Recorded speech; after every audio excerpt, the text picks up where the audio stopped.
has been particularly special today. We've got an interview with Meg Henderson, who is a survivor of postpartum psychosis.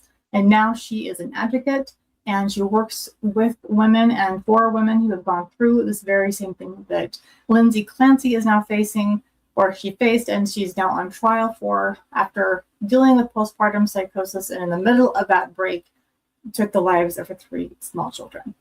Absolutely tragic case. Meg has a podcast. Her website has all kinds of awesome resources for people who are struggling with postpartum psychosis, as well as depression and anxiety. It is an interesting and fascinating interview. You'll definitely want to stay tuned for that. If you're new here, I am Annette Lyon, USA Today bestselling author of a suspense novel, Just One More, and a whole bunch of other stuff. In addition, I'm a Latter-day Saint and true crime junkie, and those things tend to cross here in a lot of true crime cases that involve religion. In this one, in the interview, there is a little bit of that. It's not true crime, but we're talking Lindsay Clancy on the one side. But I am still a practicing Latter-day Saint, and Meg grew up Latter-day Saint and is no longer practicing. And that the religious delusions played into her psychosis. This is Meg Henderson from Mom Breaks. So this is Meg, and just disclosure here, we are family connected. Her mother-in-law is my sister. And so I first actually learned about your experience with postpartum psychosis from your podcast. So my sister didn't even tell, I had heard absolutely nothing until I saw your podcast show up, and I'm like, oh, I'll listen to this. And I went, wait, what? Oh my goodness, poor Megan Scott. I had no clue. And so, I can't even. So give viewers a little bit of a rundown on, basically your background. So things that I know, but not everybody else necessarily going in. Yeah. So my name is Meg. I grew up in Provo, Utah. I was raised in a large family with 9 kids, all to the same parents. I had a pretty idyllic childhood, I would say. Provo is a beautiful spot. With the kids. I'm third. Okay. I'm third of 9, so I consider myself oldest. But where I live now, I tell people I'm third, and they're like, "Oh, you're the youngest." Oh, like, no, not even.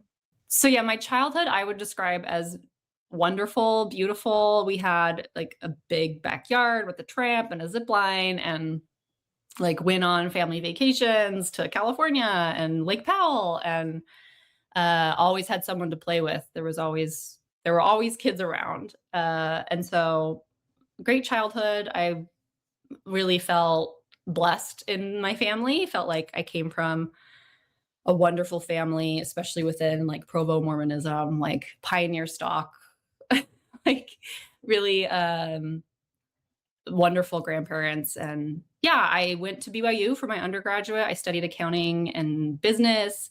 And then my spouse and I got married while I was at BYU, and then we moved to New York for grad school.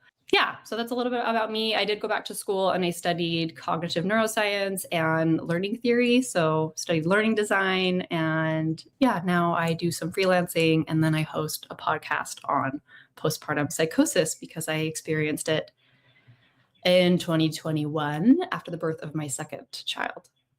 So almost 5 years ago then. Wow. That's So, and as you're talking, I'm like, I knew a lot of your background, but it actually clicked in my head that we went to the same high school. I don't know why that didn't click to me before, but Timpview? Go T-Birds. Yes. Which I'm sure you knew, but it just didn't click in my head before. So cognitive neuroscience, what else did you say that you're in grad school? Cognitive neuroscience and it's behavioral science. I was studying learning science. I actually started in cognitive neuro, and then in my breadth classes, I pivoted my degree to be instructional media and technology. So learning theory, programming paired with neuroscience. And then you land in postpartum psychosis, which I'm sure. So you're living on the East Coast, away from family in Utah.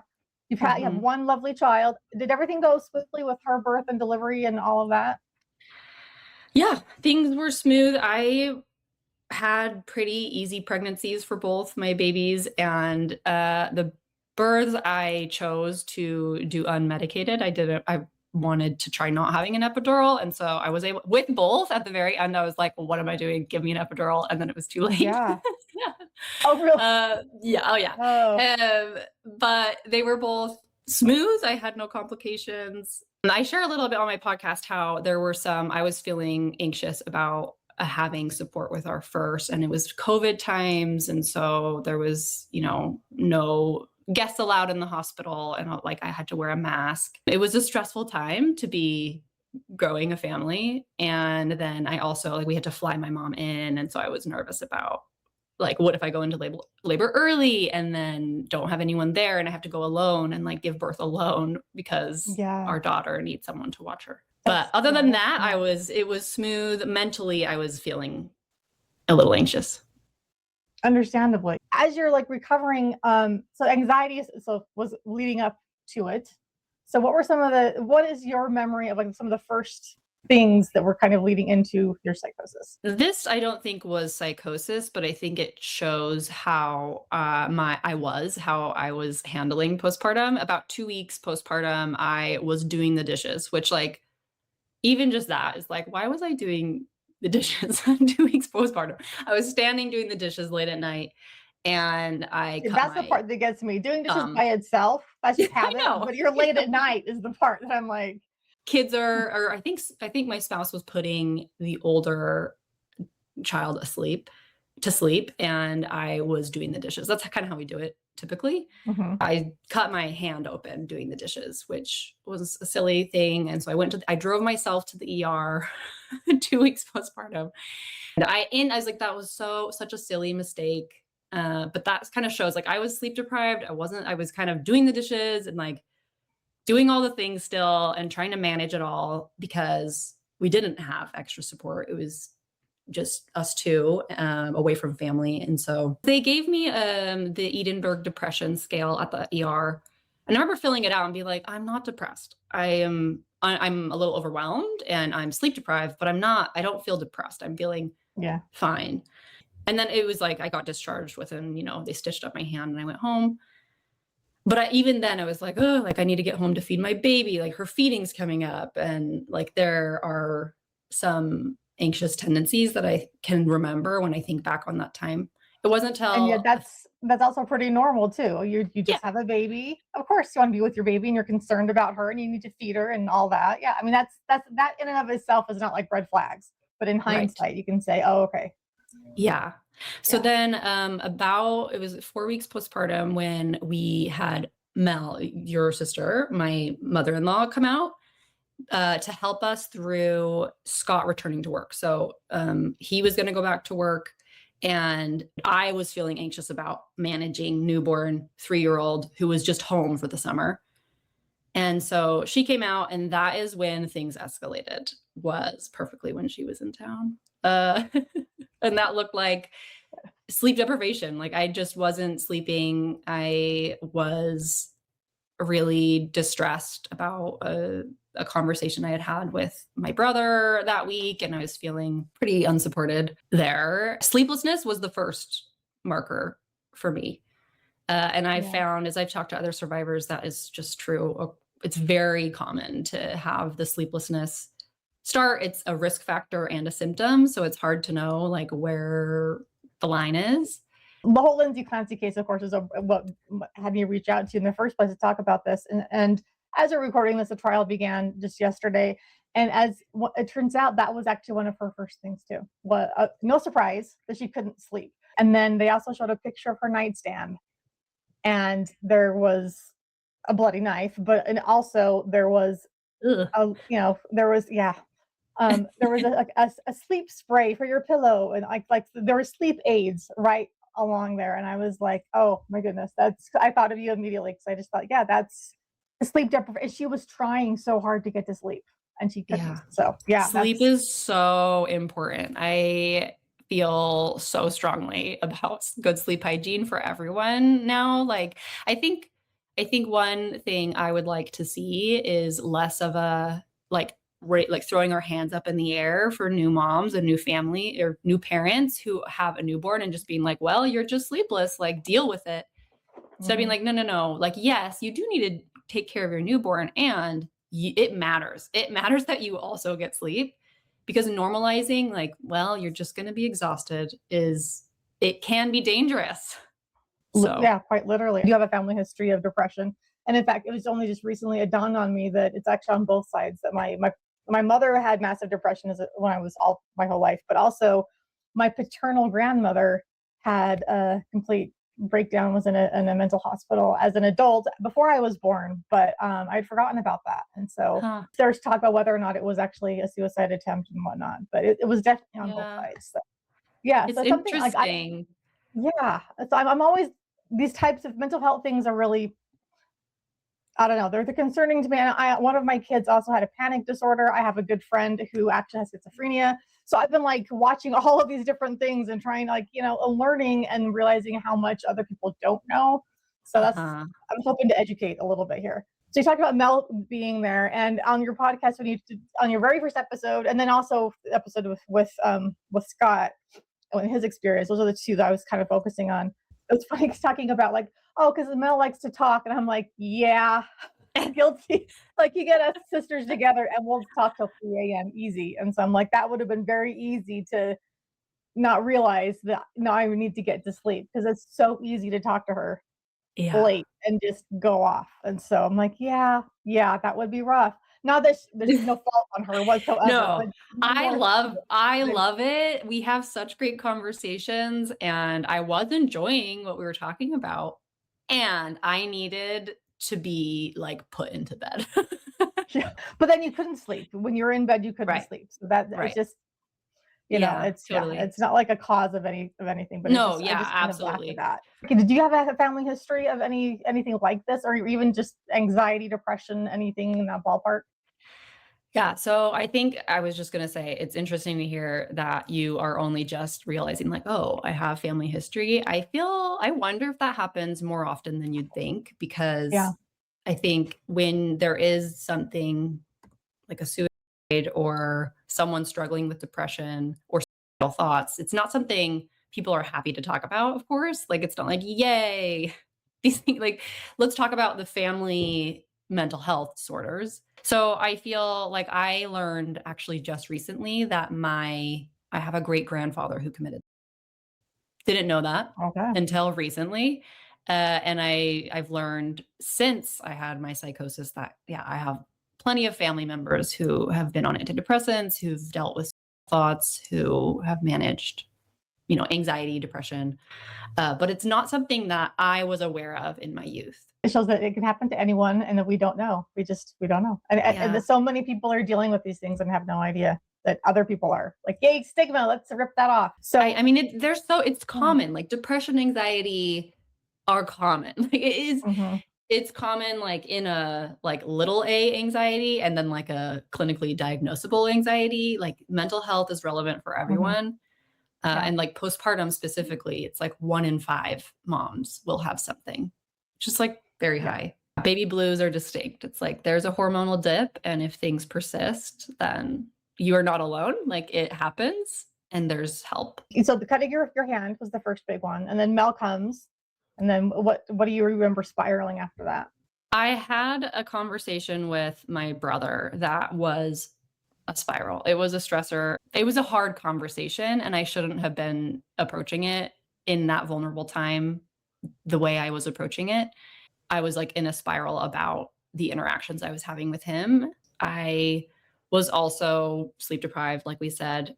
I mean, I think there was just so many factors. To me, the way I understand it is I kind of had a perfect storm of stressors that were just enough of a burden that I went into psychosis. And so how did it then manifest? Mine was very acute and fast. Like, it came on suddenly. There was still this waxing and waning of symptoms, but it looked like bizarre behavior that was unlike me. I started swearing a lot, which is that is not like you.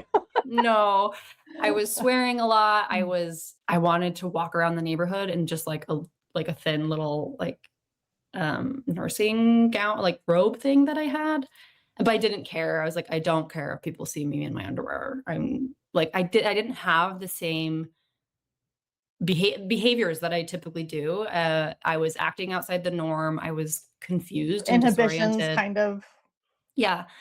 And then my internal experience was I was having this grandiose thinking, and there were messages and everything.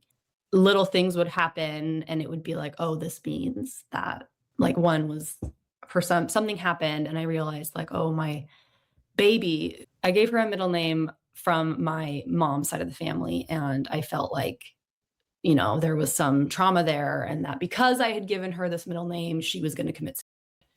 Like, that was the meaning from it. There was a lot of, my brother had just moved nearby in Brooklyn. And so there was another thing that happened that I was like, oh, this means that he's about to take his life. I need to go save him. And so, like, little things would be like, oh, this has a meaning. Things would happen and I would take a meaning that just really didn't connect. And there was this narrative that for me, in my psychosis, the narrative was, I need to let go of my mortal needs so that I can just take care of everybody else. That was kind of the through line, was like, I need to figure out this puzzle to know how I can pass into this state of being an angel and just take care of everybody else. That tells me a lot, even about just culturally and what it's like. It's our job to take care of everybody else. Your needs, you can't have needs.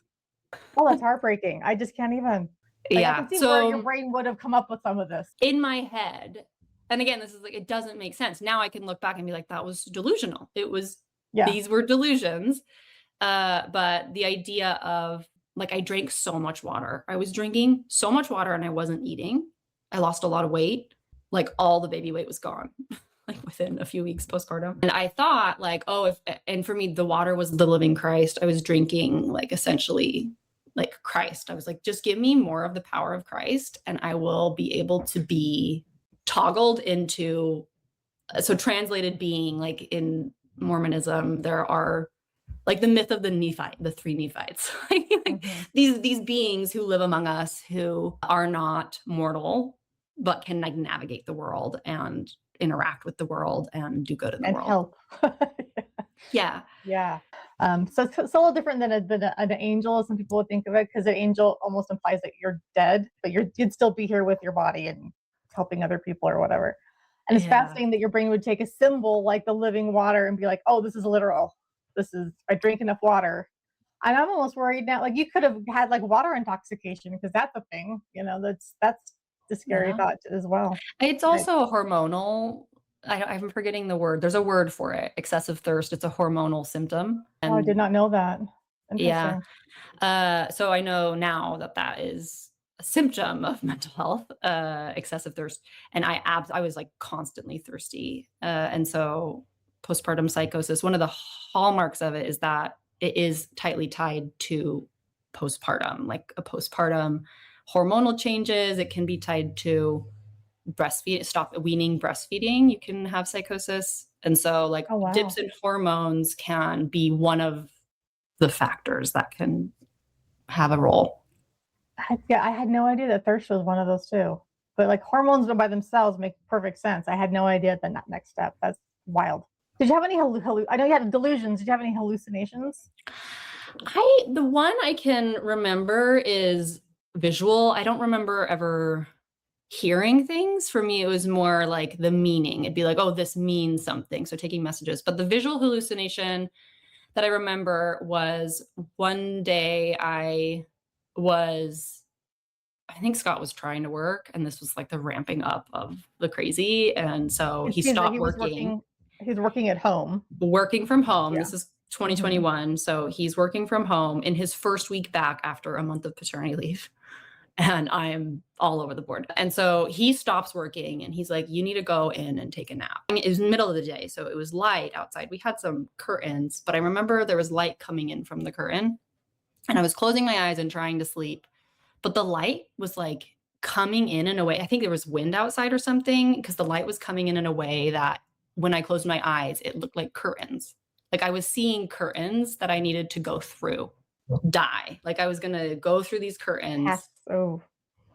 Yeah. And so in my mind, I was like, okay, I just need to fall asleep and then I'll, like, pass the curtains. But then it switched and I was like, oh no, actually I can't sleep because that's a mortal thing.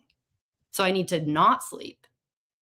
So, like, I mean, like, 1 second you're like, this makes so much sense. And then the next second you're like, oh no, this is now what it means.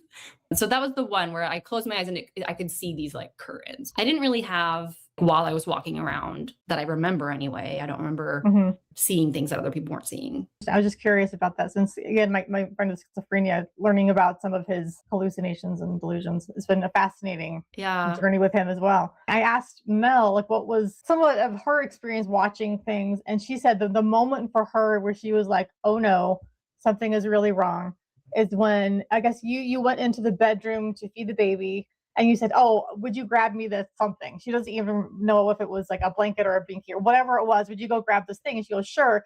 She walks into the other room to grab it. She goes, I was gone maybe 15 seconds. I walk back in the room and she looks at me and goes, you came to help us. How did you know? Like, she had just arrived and she'd been there for days. And she's like, oh no. Like, she has seen some erratic behavior, but it's like, well, is that something to be concerned about, or is that just exhaustion? Is that whatever? That was her first moment of, oh no, something's wrong. Something is wrong. I didn't know if you knew that or remembered that moment at all. She shared that with me. Yeah. I feel like there were a few things that afternoon that I remember with her specifically. And like, I think she was such a gem, giving me grace and compassion through my psychosis and all the swearing and like all the things. I think that afternoon, there were a few things, and I'm so glad in retrospect that she was there, because I think she gave Scott the reassurance that things were wrong and that we needed help. And when I've met with other survivors and I've interviewed partners about their experiences, it seems like one sort of theme is that partners look to someone else for reassurance of like, what do I do? Like, is this normal? Like, I don't know. And so having Am I overreacting? Yeah. Like, is this like within the normal range of like, we're adjusting to a new baby? And so I think it was so great that she was there with me and could observe some of these erratic and the disconnect from reality, so that she could be like, yes, let's go to the ER. As soon as he was like, what do you think? She was like, yes, let's go get help. Yeah. So what was the turning point for him? Talk a little bit when he was like, okay, let's call the ER. I think it was the same day, but later in the day, that we went on a walk and I was trying to convince him to join me in this effort to become, I don't know, whatever you want to call it, like celestial beings. It was a very like confusing, crazy conversation, and he's like so patient and trying to like understand. He studied some behavioral stuff as well. So He studied psychology for undergrad and grad school, so he had familiarity with abnormal psych. And so I think he recognized pieces of that and was trying to be like humble and like patient and understanding and try to go with it. And then I think probably the walk around the neighborhood was one thing, because I was in my little night robe thing. I was like using huge hand gestures, just really behavior outside the norm for me. And then, you played a little bit of a recording that he made. I guess you talked for hours or whatnot. He is incredibly patient, saying, okay, all right, so there's that. Help me follow. Like, I was like, oh, bless him. I'm like I could almost hear like he's trying to be patient, and yet there's this little bit of a holy crap in the back of his voice at the same time. What am I supposed to do? Fighting me about like, you need sleep. And I'm like, I don't think I need sleep. No. Like, I'm fine. Yeah. That's crazy. I think just like things continued to be increasingly abnormal for me, and the what is she talking about, or like talking about this and then suddenly talking about this. I remember writing in my journal and then being like, we have a calling, like I'm getting a revelation from God that we need to go and like save people by writing a book about, I don't know, I have wrote down like, this is what the book needs to be about. Things just escalated, and he was like, Mom, I think I should take her to the ER. And she was like, yes, we need help. The chainsaws. Talk about that thought. That was, I think, was that the same day? I think that was earlier in the day, because I'm remembering that we went later in the day to the ER, but we lived in an apartment complex and there were landscapers who came to mow the lawns and trim the bushes in the garden beds. I was out on our front porch, heard the chainsaws, and at that time I was just looking for how death would come. I was like, I'm going to die. How's it going to happen?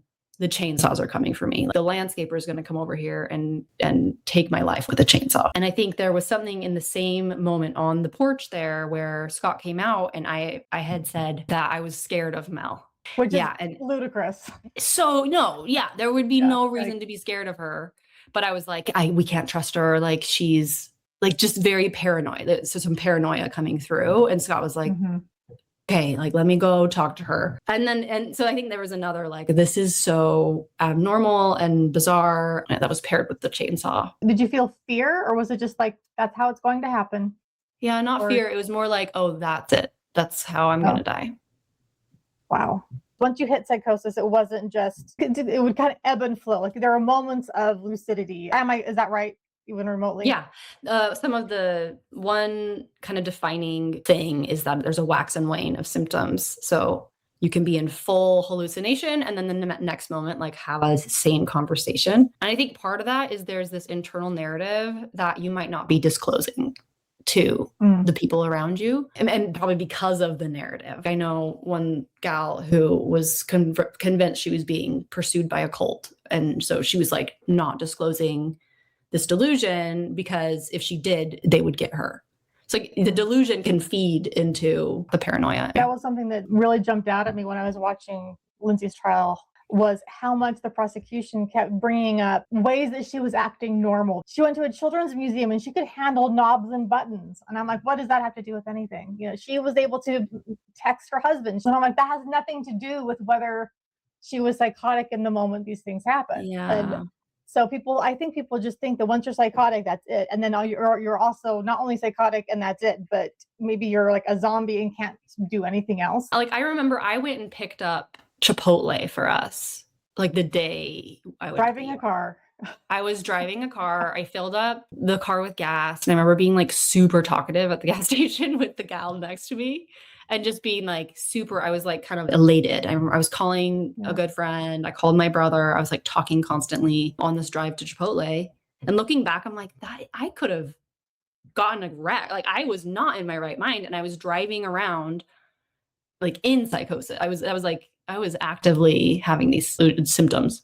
And yet even the woman at the gas station would go, wow, that's a very extroverted woman. Yeah. Yeah. And I mean, I was able to drive the car. Like, I drove the car without an issue. I didn't have any accident. I got home. I got the takeout order. Like, I was able to do those normal things while like my psychosis was escalating. People need to grasp that. It doesn't look like we often think. Did he tell you we're going to go to the hospital now? Or how did he approach that? Getting you into the car, I hear, was a bit of a challenge. Yeah, it was tricky. Did you know you were going to the hospital? So I remember that he had shared that I was like, we need to go into the city and go to the Lincoln Center where the temple is. Like, we need to go to the temple right now. And he was like, yes, we will go after we go to the hospital. So he kind of like yes-anded me. He was like, yes, that is important. And we're going to go to the hospital first. And then we will like go to the temple. I don't know if that's what got me to be like, okay, like, you hear me. Like, he was in my narrative. He was a trusted person who I was trying to like collaborate with and bring in. And his intuition was to like, I'm going to just like keep telling me what you're talking about, and like, we're going to go get treatment. One thing Melanie told me is she said it was scary getting you into the car because you would keep stopping and having these moments of panic of something else altogether. Apparently you turned and said, oh no. And you mentioned sister-in-law and said, she's going to kill herself. I have to call her and take care of it. And Mel goes, oh no, I'll call her. I promise. You promise? You promise you'll call her? I'll make sure she's okay. I'll call her. Knowing full well that the sister-in-law is fine, but just again playing along. Everyone was dying. Everyone was dying in my head, dying. And I had and a cousin. It was your job to fix. Yeah, and like, I was able to intervene. I don't know. I did have a cousin in the summer of 2020 who had died by suicide, and so that was like that was less than 12 months in the past at the time, and so I think that was absolutely there. And we had been with him like a week prior at a family reunion, and he seemed so, fine. We played soccer, we were playing sports together. And then, a week and a half later, we were at his funeral. That had happened in my family like quite recently. And so for some reason for me, it was just like throughout my delusions. I have many people. One of my brother's best friend took his own life when I started college. My cousin's cousin took her own life like within a month of that. So I had like kind of a lot of connections who had taken their own life and had felt just as you do, like personally, like, how could I have helped Like, how could I have seen and helped them understand that? And the answer is nothing you could have Yeah. done. So the car ride. The car we were in was nearly 20 years old, and it didn't start for me sometimes. And it was like a source of stress for me. Like, I did not like driving this car. I loved this car. It like so many fun memories in it. But getting in the car, it fed into my delusions. It was like, this car is going to break down. Like, we're going to drive off the bridge and die. That was the first time where I like acted on that delusion, where it was like, hey, we're going to die in this car. And I grabbed the wheel and I pulled it to try and steer us towards the bridge where I thought we would go into the river. That was for sure scary. Scott handled it really well. I don't remember exactly what he said or what he did, but he calmed me in some fashion and asked me to lie back in my seat and like take some deep breaths or something. And I stopped. So I pulled on the steering wheel once in that delusion, and then I like laid back in my seat and he got me to the ER. Luckily, it was like a 10-minute drive. In retrospect, like we maybe could have called an ambulance. Yeah, in hindsight. Yeah. We could talk for 2 hours easily about the whole hospital situation, but long story short, you ended up in the psych ward for what, about 5 days? Something like that. We'll talk about that a bit. One thing that I feel grateful for is that the ER doc was the same ER doc that had been on staff when I went in for my hand. And I had a great experience with her. She was very warm and welcoming. And she's the one who had talked to me about postpartum depression. Scott hates this part. He was like so frustrated with getting care here because I was actively psychotic and I had to give them information and like admit myself to the ER. And I don't understand why it took me showing them that I was delusional to like get admitted. But I like went over to someone in the lobby, like the waiting room, and I like grabbed their arm. So I touched another patient, and that's where they're like, whoa, you can't touch other people. I think that helped them be like, okay, we need to get her in and like start helping her. But once this doctor came out, because she heard the commotion, me and like the security guards being like, hey, like, don't do that. Once I saw her, I latched onto her and was like, okay, she's my guide. Like, she is going to help me learn how to not need to eat or sleep.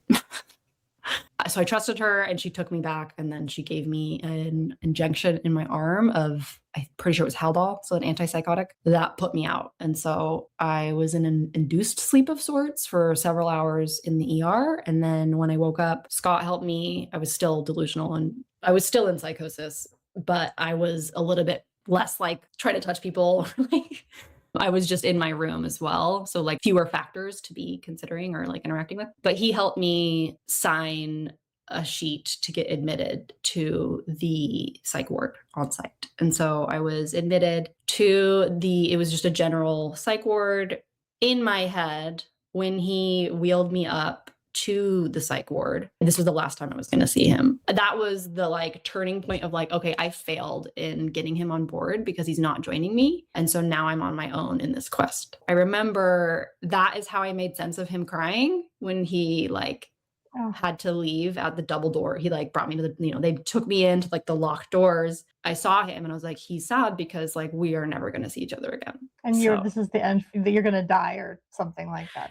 Yeah. In my mind, the psych ward was going to be a place where I got training. They were going to train me to be an angel.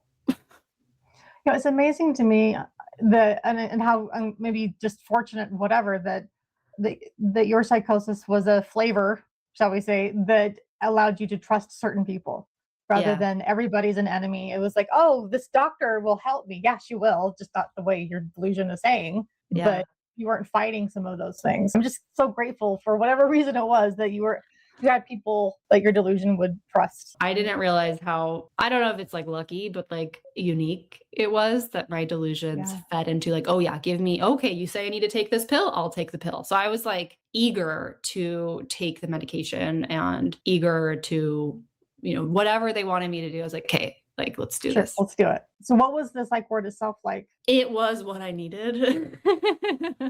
It was also like some of what you think. People with very different backgrounds and very different conditions, all in the same place. I couldn't have personal belongings. I had to ask to use a shaver Like we were not allowed to have access to anything that could be used as a weapon. Other than that, it was like, I got to hang, do art therapy, did puzzles. There was a little patio that I would play soccer with another patient. I remember that being so nice to be in the sunshine. It was also like kind of nice that I could sleep finally. Like I was given lorazepam, which helped me sleep in the evenings, and then also the continued antipsychotic. I don't remember exactly how long the delusions of like, I'm in a, place where I'm going to get training lasted. I remember sitting at the end of the hall with another patient and asking them questions. I think this was my first day, about God, and being like, well, like, what is, I don't remember exactly what I was asking, but I was asking like religious questions or like spiritual questions, philosophical questions. And she was answering with such clear answers. She was like, oh, that's because this and like this and this. And I was like, oh, and some of it didn't make sense. And I was like, that's confusing. Like, really? But me and like another patient who's like in a psych ward for whatever, I don't remember what she was going through, feeding into each other's whatever. That's like a memory. I'm like, that is so funny that is wild. I was like, oh, this is the answer. But yeah, I really loved the art therapist. I felt like she treated me just so normal. And I was like, okay, yeah, like I'm a human, I'm fine. But yeah, when I did come out of I'm in a psych ward, and when I realized where I was, I think that's where Scott particularly was able to feel like, oh, okay, we're good. Like she understands what's happening. I myself was like, oh, okay, I understand what's happening. Like what happened? What happens now? And then it was a matter of like understanding that had been sick, that I needed to get better and follow, the medications that they were giving me and they had me, in order to get discharged, I needed to set up a series of appointments with a psychiatrist and with a therapist. So from there, it was just kind of doing what needed to be done and continue to take my medications and show that I was grounded and understood what reality was again. And then I was able to get discharged. What was it like having to unravel that in your own head? I mean, I imagine that would kind of be whether it's a confidence or ego thing, whatever, it's kind of a hit, like this happened to me. What does that even mean? Who am I now? Oh yeah. It was a huge hit. I have historically been quite a type A, like ambitious person, like straight A student government, like soccer team, like doing all the things. And I think it also thinking about how I chose to get pregnant in 2020 after a really tough summer. And I got pregnant in my first semester of grad school with my second. Like, on purpose. Yeah, like I was intentionally like, hey, let's do this. Yeah. Like it's time. We know we want another, and like 3 years would be a good age gap. And so like, let's make it work. It seems like the overachiever mentality is also a common factor. Oh, for me. Yeah. Well, I know that there's research on perfectionism too, perfectionism and mental health. And I can totally relate to that. That's something I've been aware of in myself, this tendency to be like, okay, I want things, I want 100% on, my test, or having things just so, or if they're not just so, judging myself for not having like the Pinterest level birthday party for my kid or something. Yeah. How did you untangle that after the fact? Like, okay, so I'm okay. This happened to me, and yet. Yeah. So it was a big hit on the ego, and the way I made sense of it, I mean, primarily was I had a medical illness. I feel that's more and more now what I can I'm like, look back, I'm like, oh, these were delusions, and like seeing them as delusions. Fresh from the experience, I took them as more like I tried to make meaning from them. For me, it coincided with my faith journey, like a process of letting go of needing to fit the box of Mormonism and allowing my beliefs to shift outside of what I felt like I was supported in believing as an active Mormon. Fresh from the experience, that it was like shifted things, or like exponentially moved things forward for me in my process of stepping outside of Mormonism. So as far as like the meaning making from it, that was where it went for me, was a shift in my spirituality. And doing the podcast, interviewing others, I realized more and more that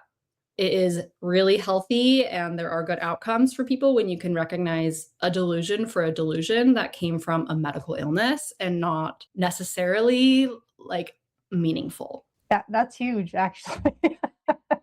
That's massive. How else has the podcast and or your grad school studies then affected your recovery and helped it, or have they? Yeah, the podcast has been, I feel, the first time I let myself pause and really ask the questions I had still been left with. When I was in the psych ward, the psychiatrist I had worked with was not familiar with postpartum disorder. Like he himself, he was like, I'm not a perinatal specialist. Like I don't really know postpartum psychosis. And what he told me, he's like, I know that there's not a lot of research on it. We don't really know much. So that was what I was told. And I kind of was like, okay. When I got home, I remember watching a TED Talk and looking up some things to just be like, okay, what is postpartum psychosis? What has just happened to me? But then I started the semester like a month later. And so I kind of got sucked back into classes and doing research, 2 labs I was supporting. And so I wasn't able to, or not that I wasn't able, it was like for me that, and I think it was really healthy for me to be, given a purpose of like, now you are going to finish your master's degree. Like you have this right in front of you. You were already on the road here. And I had an incredible community that I feel were really helpful for my recovery too. Very supportive, very open-minded, very diverse. So grad school, I think, helped give me meaning and anchor me. When I was done with grad school, started the podcast later, when I felt like I had bandwidth to be like, let me pause and slow down and ask the questions that are just still there, like still lingering.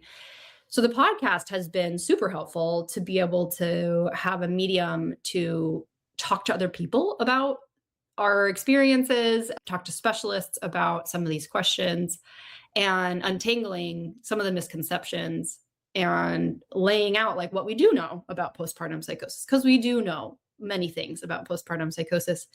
As a sort of misconception, I think is unhelpful to tell survivors like, oh, we just don't know, because then it doesn't encourage you to ask questions or learn. But yeah, the podcast has been immensely helpful. I have met so many other survivors. I've hugged other survivors. I've built a community of people in the space and do a lot of volunteer work for perinatal mental health. It's become like a lovely source of meaning for me.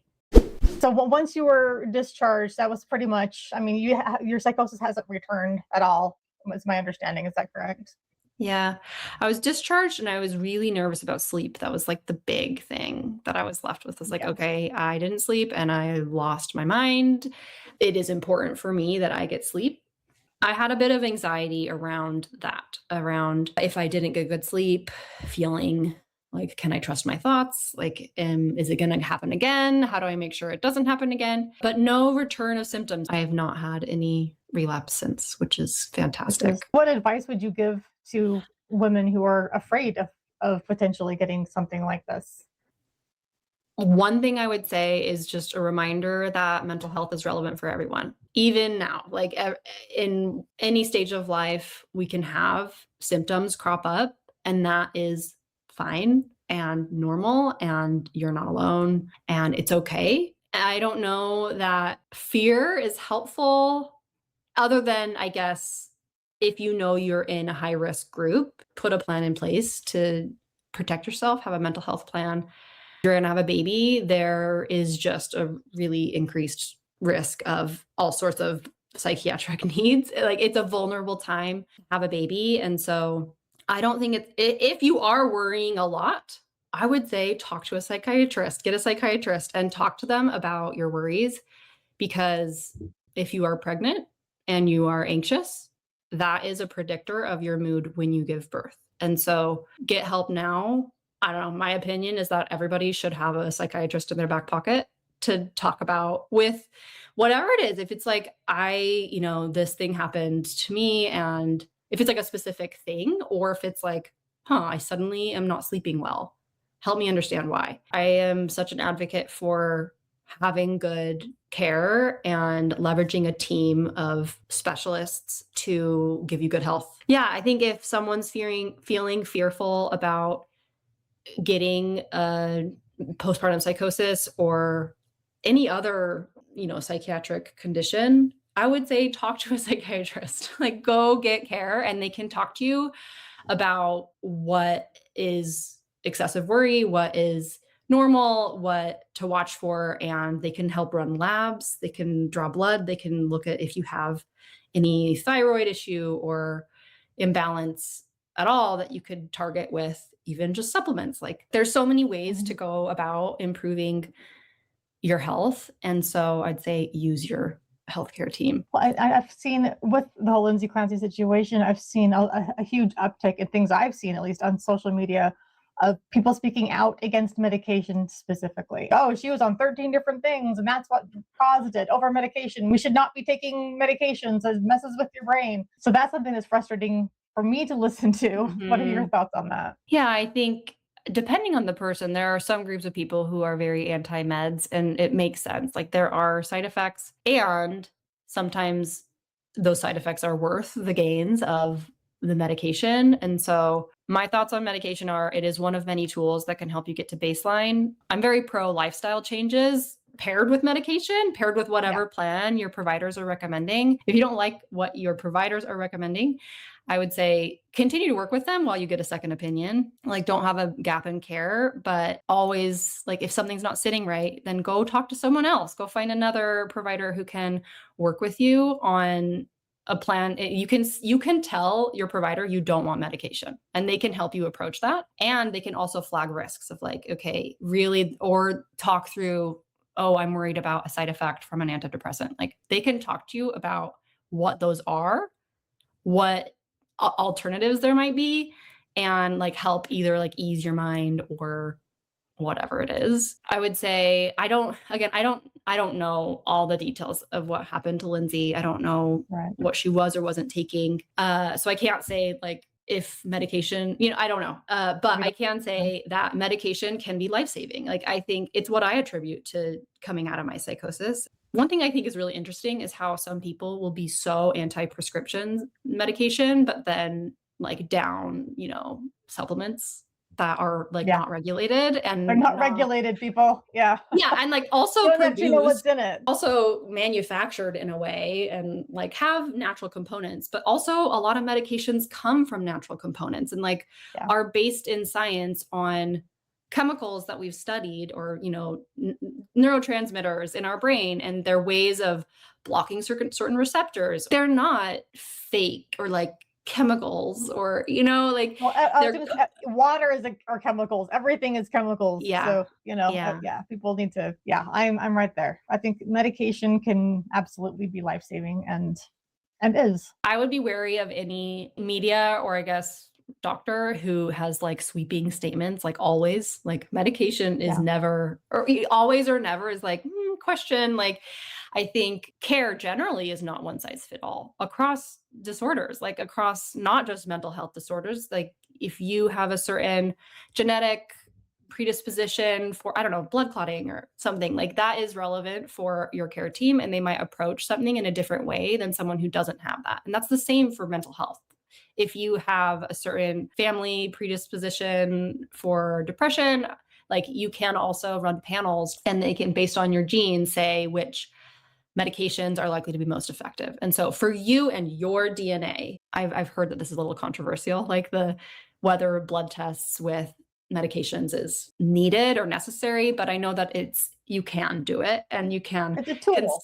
A tool to try and help get ahead of like, oh, this antidepressant doesn't work for me or whatever. They can get a little information based on your genome to try and help get ahead of which meds would work best for you based on your genes. And there are so many options. That's one thing I've seen firsthand with loved ones, where I don't want to take an antidepressant because that made me feel weird. I'm like, well, there's so many others out there. It's trial and error sometimes. So, and if you happen to know someone else in the same family, like, well, this one worked for your dad, maybe this one would work for you too, since you're so closely genetically related. You think of people who have a family. I'm thinking of my husband who has a like genetically high cholesterol, and Me too. I know where he got it from. There you go. Like that is something like you need to know this about you, because it might be that you do need medication for life to help give you a better life. Like medication isn't all like toxic.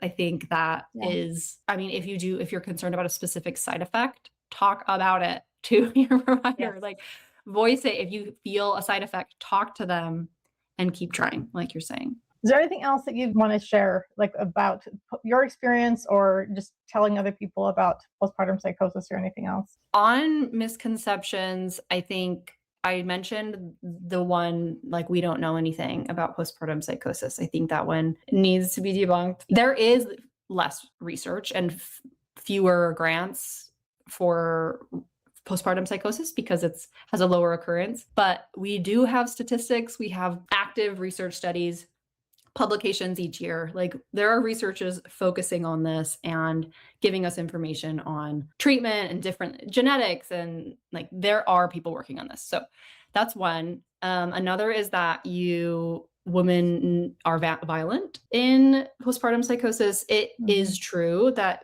someone is at risk of doing something violent when they are disconnected with reality and actively in delusional states.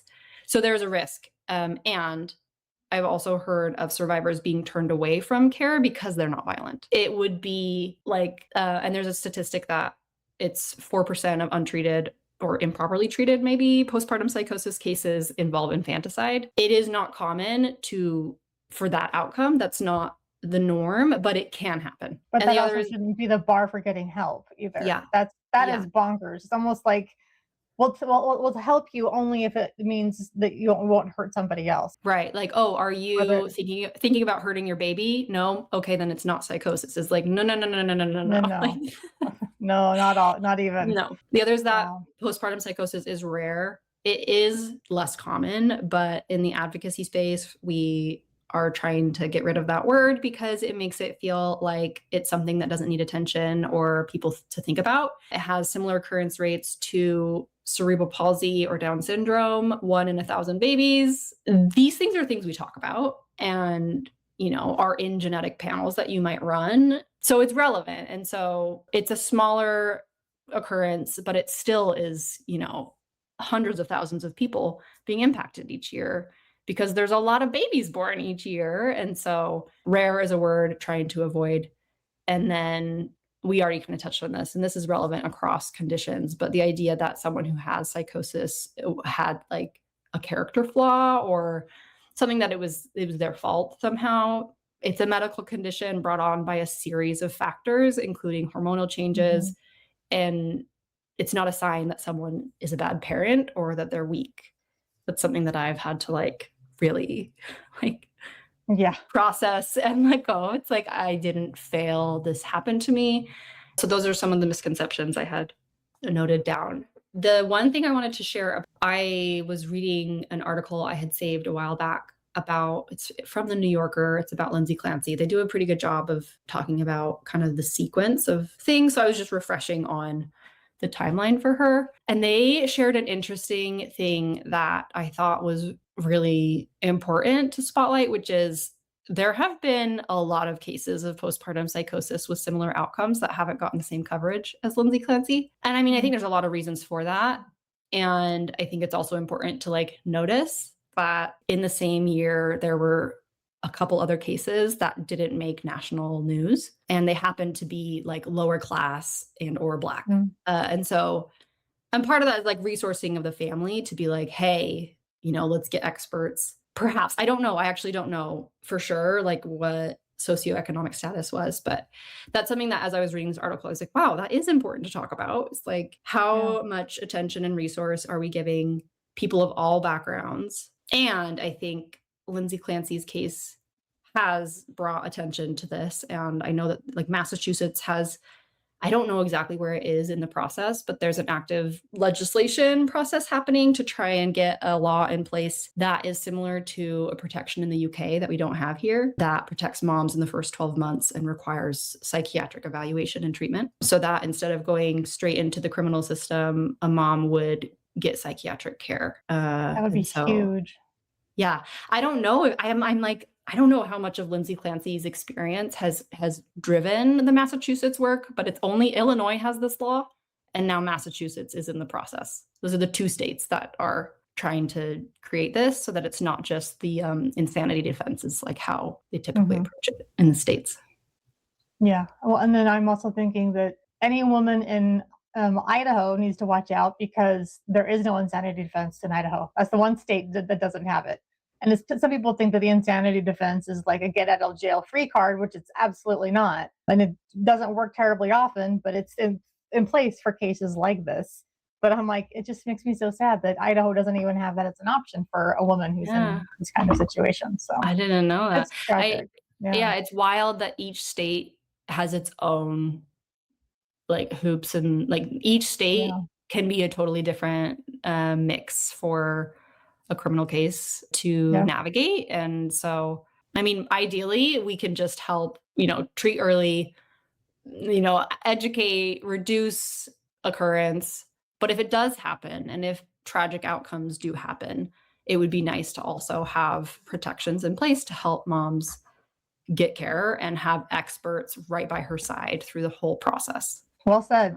Yes. Thank you. This has been fantastic. I appreciate you having me on.